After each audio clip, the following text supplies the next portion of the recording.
the updated timeline of all the series in the Walking Dead universe, including the new spin-offs, Negan and Maggie, Daryl with Carol, and even Rick and Michonne. And also there's more. Now we can update what is the time sequence of all the series, including the previous ones, which one fits in which moment, which one comes first, which one comes after. In this video, let's explain the entire timeline of the Walking Dead universe. And if you wanna know, stay here and let's go. Hello everyone who watching this beautiful channel, my name is João Victor and I'm back to talk about the Walking Dead universe again. But now I'm back to update one of the most important points of this universe, which is the timeline, the sequence of events, which series happens in which year after the outbreak. At the moment I'm making this video, the first season of this new 3 spin-offs after the Walking Dead have ended. Let's explain everything, but first don't forget to check the like in this video, it helps me a lot with the promotion. Also, if you like more content about the Walking Dead universe, don't forget to subscribe here. I will keep doing a lot of videos. Thank you for your patience with my English. It's not my native language, but I'm trying to practice, and there we go.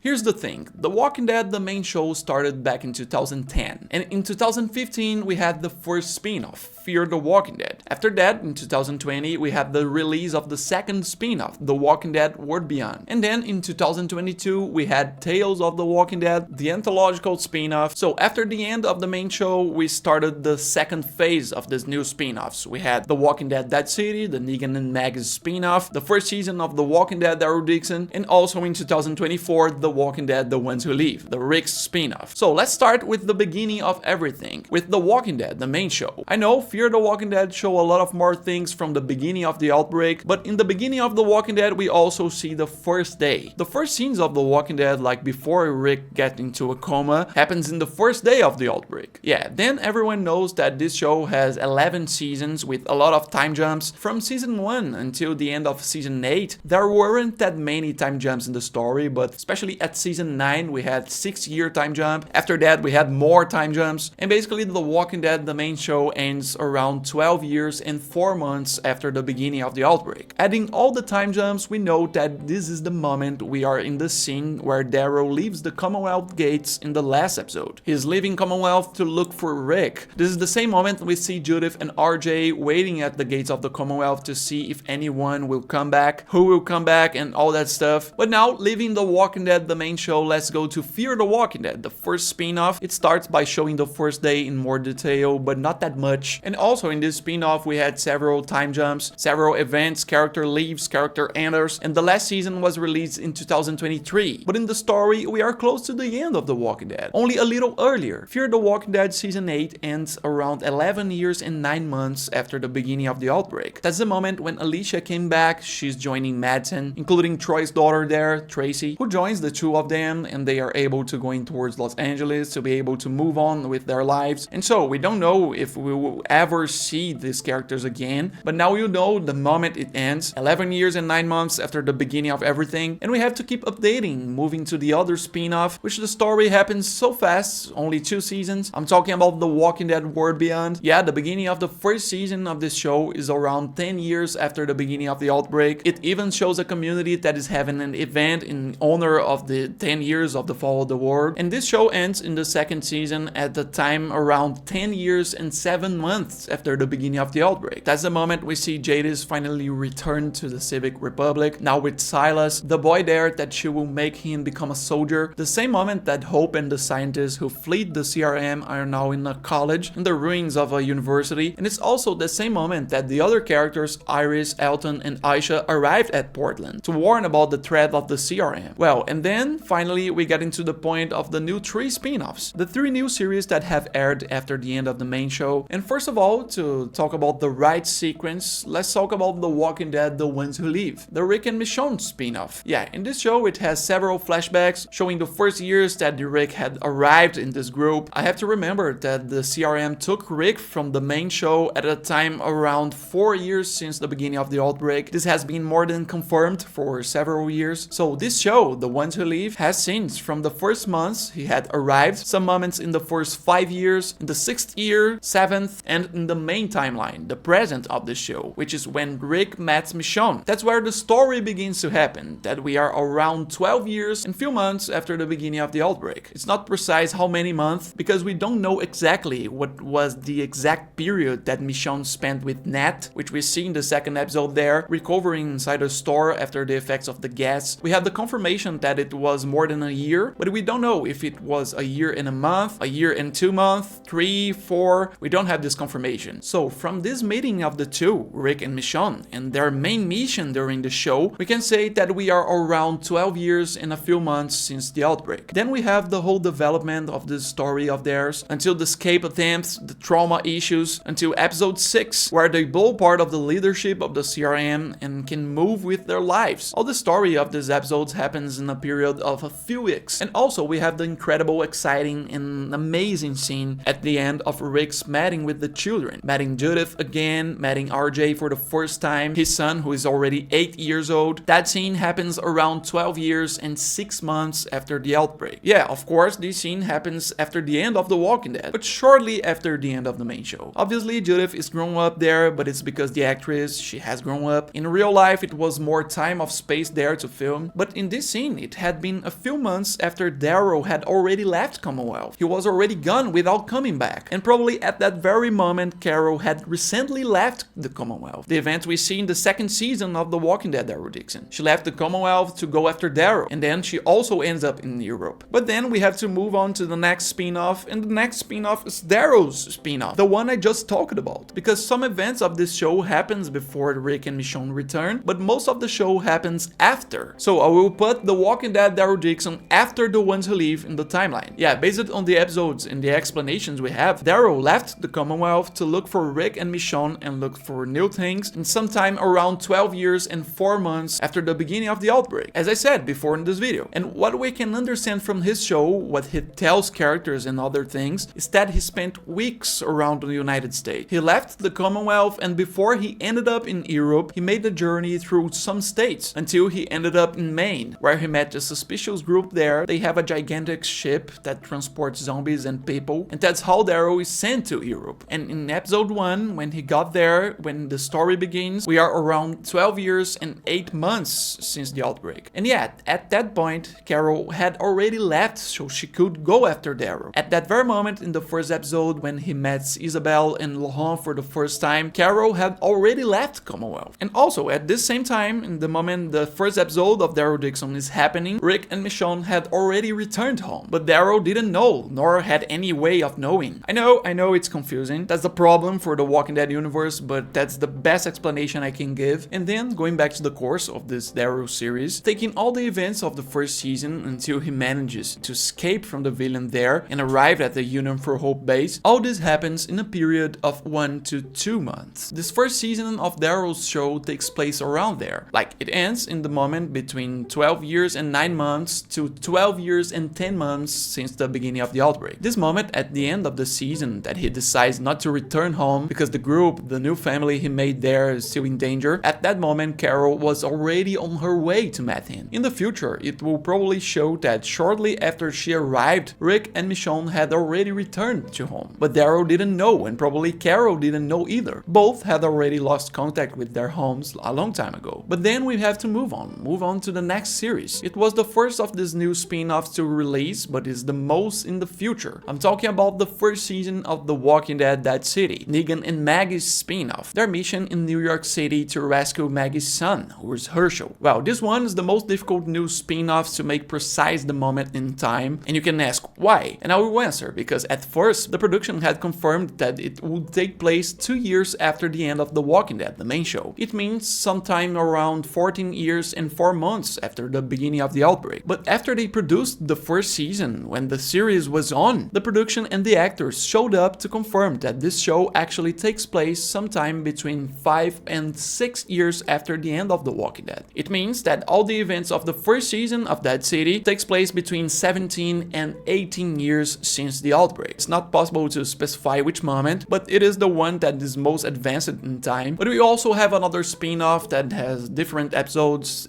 that happens in some different different times. So let's go to the next one. Let's talk about Tales of the Walking Dead, which is that series that came out in 2022, anthology series, which has an episode about each different story and going in sequence, like temporal sequence. We first have episode 2 of Tales, which is one of the most different concepts of the Walking Dead episodes, but this episode and its loops happen on day 1 of the outbreak, on the first day where it all begins. Next, we have episode 1 of Tales, which is the episode that we has the participation of Terry Crews. This episode, his whole story, which is even a little interesting, happens there when we are in a year and 6 months after the outbreak. So next, we have episode 3, which is the episode that shows the past of Alpha, the leader of the Whisperers of the Walking Dead. This for me is the best episode of Tales of the Walking Dead so far. When it happens in the sequence of the story there, we are around 3 years and 6 months after the beginning of the outbreak. Going to the next one, we have episode 4 in the sequence, which is the scientist who is studying the behavior of the zombies and other things. When it was released, people thought a lot that this would be the most advanced episode in time, but the episode itself makes it clear, and then the production even confirmed it will be about 10 years and 7 months since the beginning of the outbreak that this story happens. Next, we have episode 5 of Tales, which is the story of a guy named Devon, that guy who is in the community in Maine, and in that community people want to kill him. Yeah, this episode 5 takes place around 15 years and 6 months into the apocalypse since the beginning of everything. But yeah, going to the next one, there's nothing in the Walking Dead universe so far that beats episode 6 of Tales of the Walking Dead. The episode itself gives no indication of which moment in time. Also, I have to say, it doesn't show them finding real zombies except for the hallucinations. It's a total insane episode, a crazy episode, just about hallucinations, seeing things that are not real. For me, it's the worst episode of Tales, but the production, the showrunner, had previously confirmed that one of the episodes of Tales will take place in 35 years since the outbreak, and all the others didn't fit into that. So it makes sense that this episode 6 takes place around 35 years since the outbreak, and in fact, it's not possible to know if there are many zombies in the world yet, or if at this moment there's almost nothing, because in this episode we didn't see real zombies. It is possible that there is almost no zombies, but we don't even see. This episode is weak. And also, I know a lot of people will watch this video and say, oh, but you forgot about the web episodes, you'll have to talk about it. Yeah, if you don't know, there's web episodes, a lot of web episodes about The Walking Dead, the main show, and about Fear the Walking Dead. Some small episodes they only release online. We have The Oath, I recently talked about it in the channel, where the woman appears there who took care of the hospital where Rick was in the beginning. Also, we have Torn Apart, which is the story of the bicycle zombie from the season 1 of The Walking Dead. I can make a separate video explaining this episode if you like, just write in the comments. And we have several others, such as Cold Storage. Also, there are those from Fear, which is Flight 462, The Passage, Althea Tapes, Death in the Water, which is a submarine. In general, all these web episodes takes place in the first year of the outbreak. But yeah, also go write in the comments how you think that the characters of The Walking Dead will meet. There's a little time distance there. Scott Gimple, the director of this universe, confirmed in the beginning of 2024 that they are planning the reunion. How do you think they can do that? If you liked this video, don't forget to check the like, it helps me a lot with the promotion. Also, don't forget to subscribe in this channel if you like more content about the Walking Dead universe. Thank you for watching, I'll be back soon, and bye!